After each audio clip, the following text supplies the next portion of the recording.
have to go back to where it all started. So they never do that to anyone again. We're family. We fight with you. You won't win.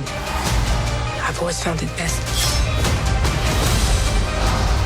not to look into the past.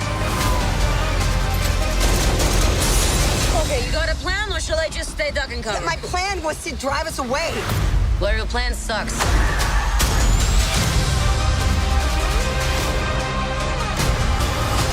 At some point, we all have to choose between what the world wants you to be and who you are.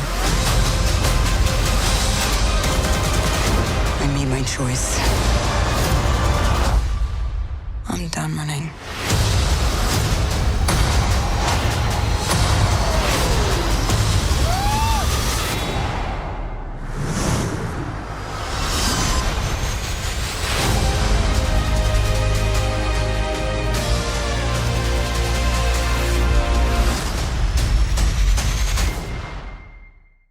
Welcome back, everyone. This is going to be my new Black Widow trailer video. Disney finally confirmed that they are going to drop it on Disney+, so I'll explain the plan with that, how it's going to change things. They rescheduled a couple movies, but it's not as bad as it sounds.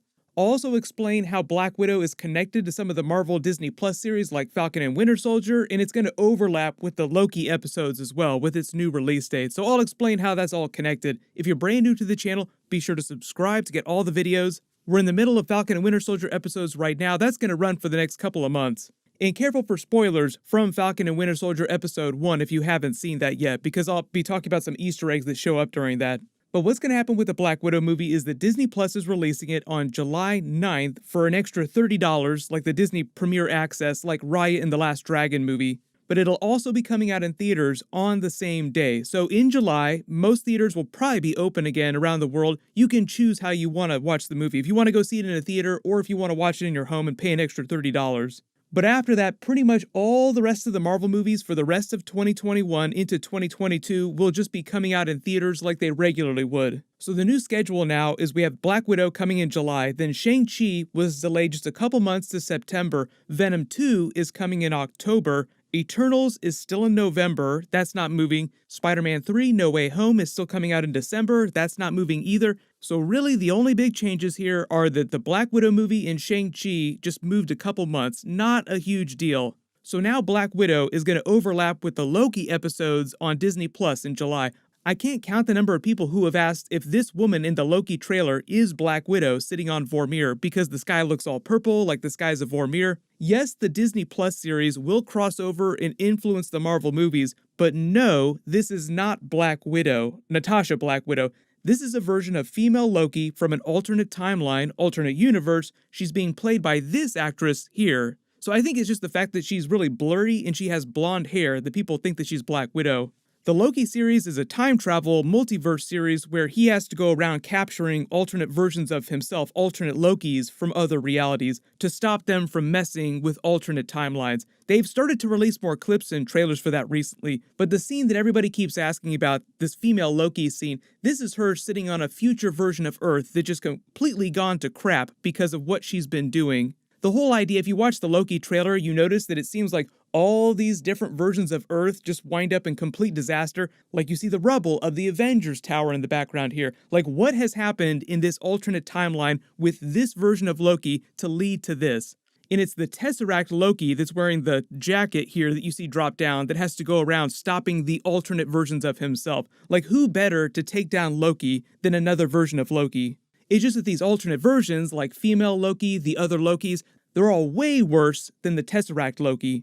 The whole thing with the Black Widow movie is that, per Scarlett Johansson's explanation during interviews last year, the movie is supposed to be her metaphorically passing the torch to Florence Pugh, passing the mantle of the Black Widow of the MCU to the Yelena Belova Black Widow. Technically, they're all Black Widows, even Rachel Weisz's character, Melina Vostokov. Taskmaster revives the program in the movie and is training a batch of new Black Widow assassins under his command.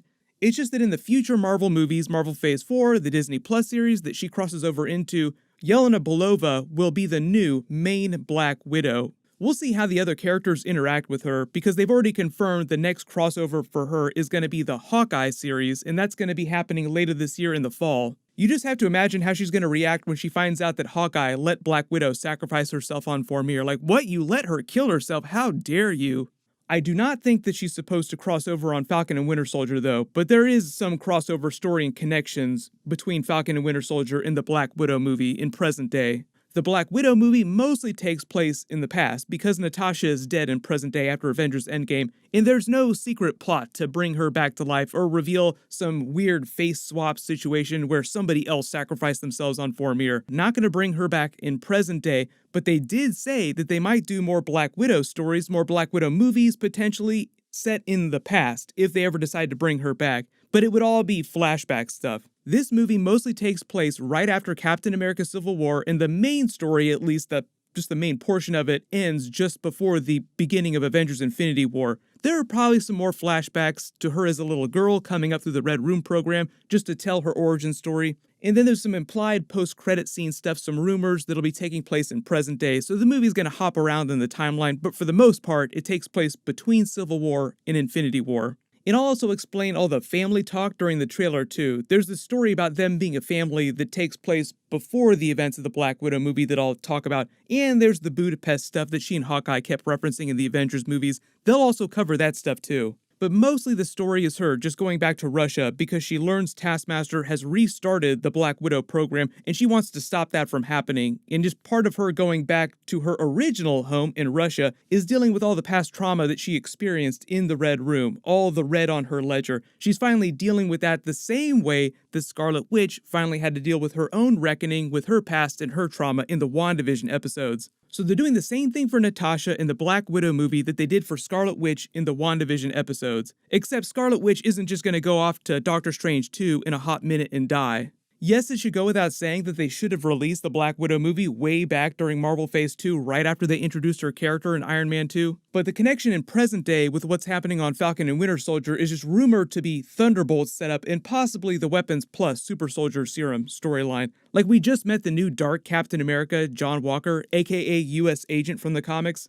He was given a diluted version of the Super Soldier Serum just like Thunderbolt Ross gave Abomination during Incredible Hulk. Weapons Plus is just what Thunderbolt Ross renames the Super Soldier program when he restarts it. Except now, he's just using more experiments, different types of treatments to enhance soldiers, in addition to giving them that lesser version of the Super Soldier Serum. During the Black Widow trailer, they introduced Red Guardian, aka Red Hopper from Stranger Things. He's the Soviet version of Captain America from the comics. He was also given a similar copy of the Super Soldier Serum back during the Cold War. When the Soviets started the Black Widow program after World War II, eventually they started giving all the graduates, the women who survived the program, diluted forms of the Super Soldier Serum, just like Red Guardian. So at least in the comics, Black Widow does have some super strength. She's not as strong as Captain America, but she's way stronger than a normal human, which explains how it's easy for her to run around with the Avengers and hold her own. So there's a rumor that in the Black Widow movie, Taskmaster has gotten his hands on a version of that diluted Super Soldier Serum, and he's going to start dosing up the new Black Widow candidates, turning them into his army of killing machines. Just like you saw the Hydra super soldiers during the Captain America Civil War movie.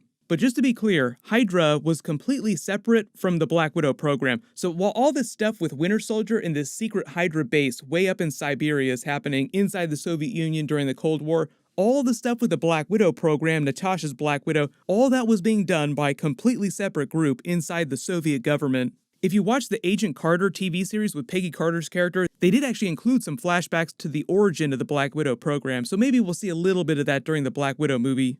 The whole thing going on with the family that they have going on here, the funny moments in the trailer, is that they're not her biological family. The reason why they're calling each other family, like Melina is the mother, Red Guardian's the father, Yelena Belova is her sister, is because when they were all still part of the program a long time ago, they all lived in America as spies, pretending to be an American family living in the suburbs, like the American series on FX, just pretending to be regular Americans. And those were all the roles that they played within that fake family, father, mother, sisters. But eventually, I think they kind of explained that they started to grow closer and it became more like a real family.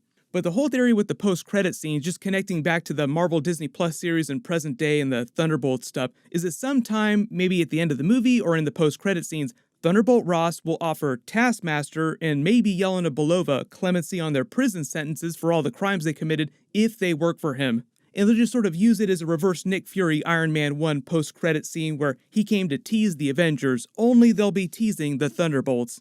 We know that Falcon and Winter Soldier is supposed to also help set up the Thunderbolts too, with Baron Zemo's character probably, maybe US Agent Captain America, and maybe Aaron Kellyman's Flag Smasher character. We'll see how many of these brand new characters wind up making it onto the Thunderbolts roster. I think it's just pick and choose depending on what they want the team to be like in a couple years.